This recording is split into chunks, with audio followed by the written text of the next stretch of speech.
Student কেমন আছো? I hope প্রত্যেকে শুধু ভালো নয় ভীষণ ভালো আছো। টার্গেট 2025 মাধ্যমিক টেস্ট পেপার প্র্যাকটিস। আজকে আমরা এই ভিডিওয়ে যে কোশ্চেনগুলো প্র্যাকটিস করব সেটা হলো Nadia district inter school test.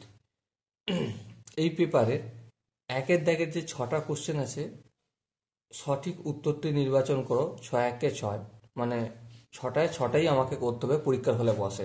কোনো এক্সট্রা কোশ্চেন দেয়নি। অতএব এক্সট্রা কোশ্চেন না থাকার জন্য অতি অবশ্যই এই মাল্টিপল চয়েসের যে কোশ্চেনগুলো রয়েছে এগুলো একটু টাফ অটোমেটিক হয়ে যায়। কারণ কোনো একটা কোশ্চেন যদি একটু কঠিন হয়ে যায়, সেটা ছাড়া মানে 100% মার্কস থেকে তুমি পিছিয়ে যাও, তাই না? তো চলো সময় নষ্ট না করে আমরা ফটাফট করে একের দাগের একের অঙ্কটা শুরু করে দিই।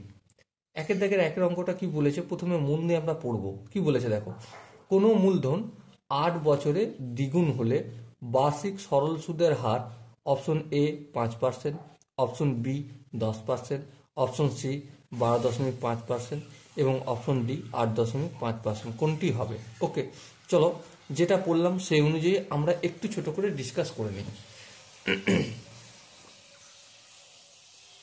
একের দাগের একের সময় কত বলেছে?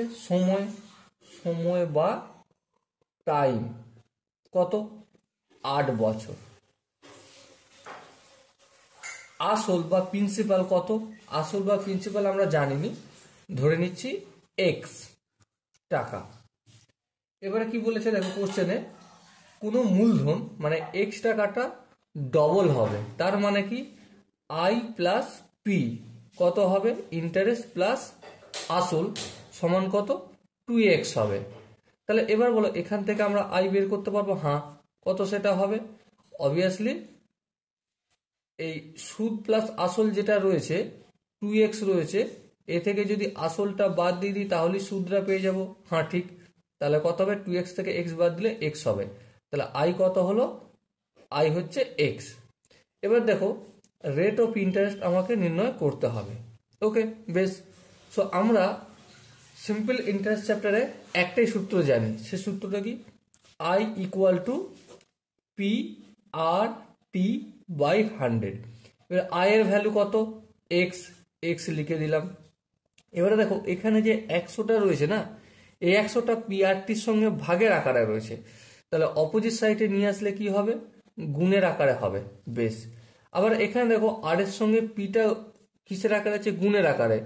অপোজিট সাইডে নিয়ে আসলে ভাগের আকারে। এবার পি এর ভ্যালু কত? এক্স, এই এক্স আমি লিখে দিলাম। আচ্ছা এখানে দেখো আবার টি কি আছে? টি আছে আমাদের গুণের আকারে আর এর সাথে, অপোজিট সাইডে নিয়ে আসলে ভাগ হয়ে যাবে। তাহলে এখানে বাই টি করবো, কিন্তু টি এর জায়গায় তার ভ্যালু লিখে দেবো 8, এই 8টা লিখে দিলাম। আর এদিকে আমার আরটা পড়ে থাকলো, উপরের এক্স নিচের এক্স কেটে গেল। সো কি হলো? আর ইকুয়াল টু কত? 100/8।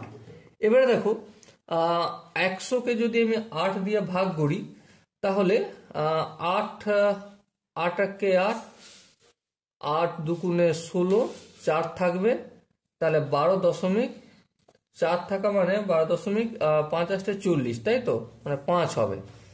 100কে 8 দিয়ে ভাগ করলে 12.5% হয়। তাহলে আমাদের জানতে চেয়েছে কি সুদের হার কত? তাহলে সুদের হার কত হলো? 12.5% সুদের হার হবে। সো ডিয়ার স্টুডেন্ট, এখানে যে অপশনগুলো তোমরা দেখতে পাচ্ছ তার মধ্যে কোন অপশনটা ঠিক হবে? দেখো এখানে অপশনের মধ্যে option C is the right answer. Okay, I hope প্রত্যেকে এই কোশ্চেনের কনসেপ্টটা বুঝতে পেরেছো। যদি কোনো জায়গায় কনসেপ্ট বুঝতে অসুবিধা থাকে, ডাউট থাকে, কনফিউশন থাকে, তো কি করতে হবে?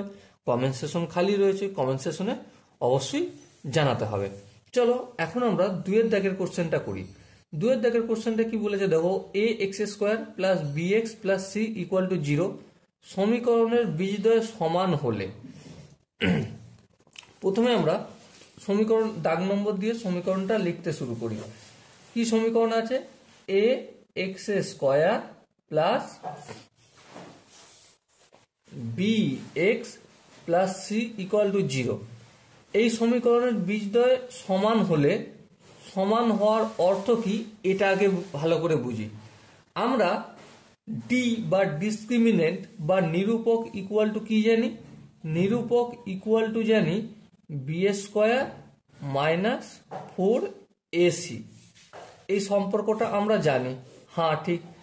এবারে আরেকটা জিনিস জানি, যখন দুটো বীজ, এটাও আলফা আর এটাও আলফা, দুটো বীজ সমান হবে, তখন ডি সমান কি হবে? 0 হবে। হ্যাঁ ঠিক।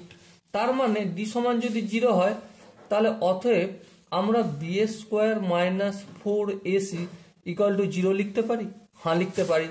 তাহলে এবার এখান থেকে আরেকটু যদি ক্যালকুলেশন করি, বি স্কোয়ার সমানের অপোজিট দিকে যদি আমরা মাইনাস 4ac-টা পাঠাই, সেন্ড করি, তাহলে কি হয়ে যাবে? Plus 4ac। এই প্লাস 4ac-টা লিখলাম। তাহলে এই শর্তে এখানে যে অপশনগুলো রয়েছে, দেখো অপশন সিটা যদি লক্ষ্য করি, তাহলে কি পাবো? বি স্কোয়ার মাইনাস 4ac একটা অপশন আছে, তাই না? তাহলে এই কন্ডিশনটা যদি তৈরি হয়, তবেই দুটো বীজদ্বয় কি হবে? সমান হবে। ওকে, আই হোপ তোমরা প্রত্যেকে দুইয়ের দাগের অঙ্কের কনসেপ্টটা বুঝতে পেরেছো। যদি কোনো জায়গায় বুঝতে অসুবিধা থাকে, তার জন্য কি করতে হবে? কমেন্ট সেকশন খালি আছে, কমেন্ট সেকশনে জানাতে হবে। আর তার সাথে সাথে তোমরা এটাও জানাতে ভুলো না যে তোমরা কোন ডিস্ট্রিক্ট থেকে ভিডিওটা দেখছো, ডিস্ট্রিক্টের নামটা লিখো। ওকে, চলো নেক্সট আমরা 3-এর দাগের কোশ্চেনটা পড়বো। দেখো 3-এর দাগের কোশ্চেনটা কি বলেছে, দুটি বৃত্ত পরস্পরকে সি বিন্দুতে বহিঃস্পর্শ করে। এবি বৃত্ত দুটির একটি সাধারণ স্পর্শক বৃত্ত দুটিকে এ ও বি বিন্দুতে স্পর্শ করে। তাহলে অ্যাঙ্গেল এসিবি এর মান কত হবে? অপশন 4টে দেয়া রয়েছে। চলো আমরা একটা কাজ করি, দুটো বৃত্ত অঙ্কন করি যাদের সাধারণ একটা স্পর্শক হবে সি। বেশ, তাহলে এই মনে করো একটা বৃত্ত। ওকে, এর কেন্দ্রটা এখন নাম দেওয়ার প্রয়োজন নেই। আবার মনে করো আর একটা বৃত্ত হচ্ছে এই আর একটা বৃত্ত। ওকে, এবার দুজনের মধ্যে স্পর্শক সাপোজ মনে করো এই সি বিন্দুতে স্পর্শ করেছে। কোন জায়গাটা? এই সি বিন্দুতে। এবারে এই যে দুটো বৃত্ত, এই দুটো বৃত্তের একটা সাধারণ স্পর্শক হচ্ছে এ বি। কি বললাম? এ বি হচ্ছে সাধারণ স্পর্শক। এবারে এ বি বৃত্ত দুটির একটি সাধারণ স্পর্শক বৃত্ত দুটিকে এ বি বিন্দুতে স্পর্শ করে। দেখো আমরা একটা কাজ করতে পারি, সি থেকে এই এ বি যে স্পর্শক রয়েছে এর উপর একটা লম্ব অঙ্কন করতে পারি। হ্যাঁ, তাহলে এই লম্ব অঙ্কন করলাম। বেশ, এই জায়গাটার নাম দিচ্ছি কি? পি নাম দিলাম।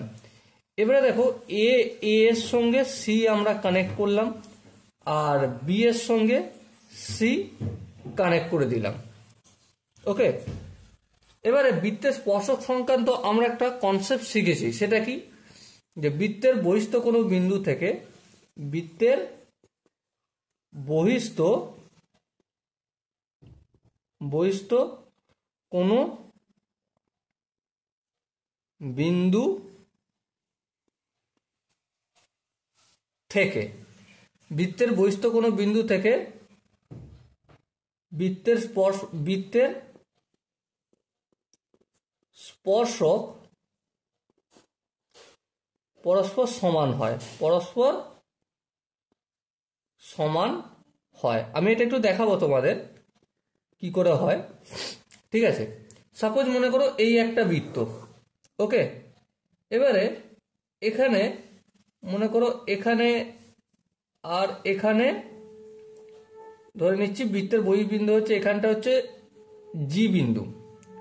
এবারে এখানে এটার নাম দিচ্ছি এ আর এটার নাম দিচ্ছি বি। তো এ থেকে জি পর্যন্ত যে দৈর্ঘ্য হবে, এ থেকে আর বি থেকে জি পর্যন্ত সেম দৈর্ঘ্য হবে। কি করে হবে একটু দেখে দিই, নাহলে বুঝতে অসুবিধা হবে। সাপোজ মনে করো এটা ও কেন্দ্রীয় বৃত্ত। এবারে ও এর সঙ্গে এ আমরা যুক্ত করব, আর ও এর সঙ্গে বি আমরা যুক্ত করব, আর ও এর সঙ্গে জি কেও আমরা যুক্ত করে দেবো। এখানে যে কোণটা তৈরি হবে সেটা কত ডিগ্রি কোণ তৈরি হবে? 90 ডিগ্রি। আর এখানে যে কোণটা তৈরি হবে এই কোণটাও কত ডিগ্রি তৈরি হবে? 90 ডিগ্রি। বেশ, আবার দেখো ও এ এই ত্রিভুজটা, এই যে ও এ জি এই ত্রিভুজটা আর ও বি জি এই দুটো ত্রিভুজের মধ্যে কি কি মিল? একটা হচ্ছে এই কোণ দুটো 90 ডিগ্রি। হ্যাঁ ঠিক। 2 নম্বর হচ্ছে ও এ আর ও বি ইকুয়াল। কেন ইকুয়াল? কারণ এরা দুজনই এই ও কেন্দ্রীয় বৃত্তের রেডিয়াস। ওকে, আর 3 নম্বর হচ্ছে এই যে ওজি বাহুটা সাধারণ বাহু। তাহলে দেখো সাইড অ্যাঙ্গেল সাইড, সাইড বলতে এই ও এ আর ও বি ইকুয়াল, একটা সাইড হলো। কোণ বলতে এখানে এই এ কোণটাও 90 ডিগ্রি, বি কোণটাও 90 ডিগ্রি, আর ও জিটা হচ্ছে সাধারণ বাহু। তাহলে এই কনগ্রুয়েন্সিতে এই সাইড অ্যাঙ্গেল সাইড সর্বসমতায় দুটো বৃত্ত যদি ইকুয়াল হয় তাহলে বিজি ইকুয়াল টু এজি আমরা বলতে পারি, হ্যাঁ বলতে পারি। এবারে দেখো একইভাবে এই পি হচ্ছে বাইরের একটা, এই যে এই বৃত্তটা এর নাম দিচ্ছি সাপোজ মনে করছি এক্স, আর এটা হচ্ছে ওয়াই কেন্দ্রীয়। এক্স কেন্দ্রীয় বৃত্তের পি হচ্ছে বাইরের একটা বিন্দু, হ্যাঁ ঠিক, বাইরের একটা বিন্দু। এবার লক্ষ্য করো এই এ পিটা আর সি পিটা দুটো ইকুয়াল হবে, হ্যাঁ। তাহলে এক্স কেন্দ্রীয় বৃত্তের কি এপি ইকুয়াল টু সিপি, হ্যাঁ ঠিক, এপি ইকুয়াল টু সিপি। আচ্ছা, এপি ইকুয়াল টু সিপি যদি হয় তাহলে একটা কথা বলো, আমরা সমদ্বিবাহু ত্রিভুজের একটা ধর্ম পড়েছি। কি ধর্ম? সাপোজ এই বাহুটা আর এই বাহুটা যদি ইকুয়াল হয়, এর সামনে যে কোণ আছে মানে এই কোণটা, এই বাহুটার সামনে এই কোণটা রয়েছে আর এই বাহুটার সামনে এই কোণটা রয়েছে, এরাও দুজনে পরস্পর ইকুয়াল হবে। তাহলে এটা যদি আলফা হয় এটাও কি হবে আমাদের আলফা, হ্যাঁ ঠিক। তার মানে এখানে এই বাহুটার সামনে কোন কোণ রয়েছে, এই কোণটা, এটাকে আমরা আলফা যদি বলি, আর এই কোণটাকেও আমরা কি বলবো? অবভিয়াসলি আলফাই বলবো। বলো এই জায়গাটা কি কারো কোনো বুঝতে অসুবিধা রয়েছে? আই হোপ বুঝতে অসুবিধা থাকার কথা নয়। আবার একইভাবে ওয়াই কেন্দ্রীয় বৃত্তের কি পি হচ্ছে বাইরের বিন্দু, তাহলে পিবি, এই পিবি বাহুটা কার সঙ্গে ইকুয়াল? সিপি বাহুর সঙ্গে ইকুয়াল, হ্যাঁ। আবার একইভাবে যদি ইকুয়াল হয় তাহলে এই বাহুটার সামনের কোনটা? এই কোণটা, এই কোণটাকে যদি আমি বিটা ধরি তাহলে এই কোণটাও কি হবে? সেম বিটাই হবে। বুঝতে পারলাম কি পারলাম না? আই হোপ বুঝতে পেরেছো। এবার দেখো এই যে ত্রিভুজ এ বি সি এর 3টে কোণ আছে। একটা হচ্ছে এই আলফা, হ্যাঁ আলফা, 3টে কোণের সমষ্টি করছি। এই বিটা লিখলাম, প্লাস এদিকটা কি আলফা, হ্যাঁ, আর এদিকটা কি বিটা। তাহলে ত্রিভুজের 3টে কোণের সমষ্টি কত ডিগ্রি? 180 ডিগ্রি। এই 180 ডিগ্রি লিখলাম। এবার দেখো এখানে দুটো আলফা প্লাস দুটো বিটা হলো কত ডিগ্রি? 180 ডিগ্রি হলো। তাহলে আলফা প্লাস বিটার মান কত? দুটো অপোজিট দিকে গেলে ভাগ হয়ে যাবে, 180কে 2 দিয়ে ভাগ করলে 90 ডিগ্রি হবে, তাই না? সো দেখো আলফা প্লাস বিটা সমান কত পেরোলো? 90 ডিগ্রি। এবার দেখো এই যে এ সিপি এই দিকটার মান আমরা আলফা ধরেছি, আর বি সিপি এই দিকটার মান আমরা বিটা ধরেছি। আমাদের জিজ্ঞাসা করেছে কি? জিজ্ঞাসা করেছে এ সি বি, এই পুরোটার মান জিজ্ঞাসা করেছে, মানে আলফার মানটা আর বিটার মানটা জিজ্ঞাসা করেছে সমষ্টি। তাহলে আলটিমেট আলফা প্লাস বিটা কত ডিগ্রি হয়? 90 ডিগ্রি হয়। তার মানে এখানটা আমরা লিখে দেবো 90 ডিগ্রি। এবার দেখো এখানে যে 4টে অপশন দিয়েছে তার মধ্যে কোন অপশনটা ঠিক হবে? Obviously option B is the right answer. Okay, I hope তোমরা প্রত্যেকে 3-এর দাগে এই কোশ্চেন আনসারটা বুঝতে পেরেছো। যদি কোনো জায়গায় বুঝতে অসুবিধা থাকে, ডাউট থাকে বা কনফিউশন থাকে, কি করতে হবে? কমেন্ট সেশন তার জন্য খালি পড়ে আছে, কমেন্ট সেশনে জানাতে হবে। আর এটাও জানাতে ভুলো না যে কোন স্কুলে কোন কোশ্চেন পেপারটা প্র্যাকটিস করাবো, কত দাগের কোশ্চেনটা প্র্যাকটিস করাবো, সেটাও তোমরা কমেন্টে অবশ্যই জানাবে। ওকে, চলো 4 দাগের কোশ্চেনটা কি বলেছে দেখো। বলেছে tan theta plus cot theta equal to 2 হলে, এটা যদি ভ্যালু 2 হয় তাহলে সাইন 2 থিটা এর ভ্যালু কত? দেখো সাইন 2 থিটার ভ্যালু কত সেটা নির্ণয় করার আগে আমি একটা কাজ করব। কি? যে tan theta plus cot theta equal to 2, তার মানে এখানটা এভাবে লিখতে পারি ট্যান থিটা প্লাস কট থিটাটাকে আমি কট থিটা না লিখে 1 প্লাস ট্যান থিটা লিখতে পারি, হ্যাঁ লিখতে পারি, বেশ কোনো আপত্তি নেই। এবার দেখো ভগ্নাংশের যোগ করবো, ট্যান থিটার নিচে কিছু নেই মানে 1 আছে, তাহলে 1 আর ট্যান থিটা লসাগু কত হবে? অবভিয়াসলি ট্যান থিটাই হবে। এবার ট্যান থিটার সঙ্গে ট্যান থিটা তো ডাইরেক্ট গুণ হয়ে যায়, কেন? কারণ এখানে হর 1 আছে, আর 1 থাকা মানে ট্যান থিটাকে যদি 1 দিয়ে ভাগ করি ভাগফল ট্যান থিটা হবে। তাহলে ভাগফলকে লব দিয়ে গুণ, লব বলতে ট্যান থিটা, তাহলে ভাগফল হচ্ছে ট্যান থিটা, আর লবও ট্যান থিটা, তাহলে গুণ করলে কি হবে? Tan square theta plus tan থিটাকে ট্যান থিটা দিয়ে ভাগ করলে 1, 1কে 1 দিয়ে গুণ করলে 1 ইকুয়াল টু 2 হলো। সো এবারে দেখো ধ্যান দিয়ে, এখানে যেমন tan square theta plus 1 equal to 2 আছে তেমন রাখলাম। এখানে দেখো এই 2 ট্যান থিটা রয়েছে, তো এখানে একটু কাজ করা যায়। কি কাজ? এই 2 ট্যান থিটাটাকে, এই ট্যান থিটাটাকে অপোজিট দিকে নিয়ে গেলে কি হবে? আছে ভাগ, হয়ে যাবে গুণ, তাহলে 2 এর সাথে গুণ করলে 2 ট্যান থিটা হবে। আশা করি এখানটা বুঝতে কারো অসুবিধা নেই। এবারে চলো নেক্সট স্টেপে যাই। নেক্সট স্টেপে এই যে পুরো অংশটা রয়েছে, পুরো অংশটা, এই পুরো অংশটা কার সাথে গুণ আছে? 1 এর সাথে গুণ আছে। কিছু নেই মানে 1 এর সাথে গুণ আছে, তো একটা আমি রেখে দিলাম। বাকিটাকে যদি অপোজিট দিকে নিয়ে যাই তাহলে কি করতে হবে? 2 tan theta by 1 plus tan square theta হয়ে যাবে। এটা এদিকে নিয়ে আসছি, আছে গুণ, হয়ে যাবে ভাগ। এবারে দেখো 1 সমান কি বেরিয়েছে? 2 tan theta by 1 plus tan square theta. এবারে সাইন 2 থিটার একটা ফর্মুলা রয়েছে, সেটা কি? 2 tan theta by 1 plus tan square theta. তাহলে এই যে 2 tan theta by 1 plus tan square theta আছে, এর জায়গায় আমরা কি লিখতে পারি? সাইন 2 থিটাটাকে লিখতে পারি? হ্যাঁ লিখতে পারি। তাহলে এই লিখে দিলাম সাইন 2 থিটা। তাহলে আলটিমেট দেখো সাইন 2 থিটার ভ্যালু কত বের হলো? সাইন 2 থিটা এর ভ্যালু বের হলো 1। সো এখানে যে 4টে অপশন আছে, অপশন এ আছে 1, অপশন বি আছে √2, অপশন সি আছে 1/√2, অপশন ডি আছে 1/2। সো কোনটা হবে? Obviously option A is the right answer. Okay, আশা করি এই কোশ্চেনের প্রতিটা স্টেপ বুঝতে পেরেছো। যদি কোনো জায়গায় বুঝতে অসুবিধা থাকে, ডাউট থাকে, কনফিউশন থাকে, তার জন্য কি করতে হবে? কমেন্ট সেশন খালি রয়েছে, কমেন্ট সেশনে জানাতে হবে। আর এটাও জানাতে ভুলো না কোন টেস্ট পেপারের কত দাগের কোশ্চেনটা সলভ করব। যেমন এখন আমি নদিয়া ডিস্ট্রিক্ট ইন্টার স্কুল টেস্টের 1 দাগে 6টা কোশ্চেন সলভ করছি। তোমার হয়তো মনে মনে প্রশ্ন আছে, দাদা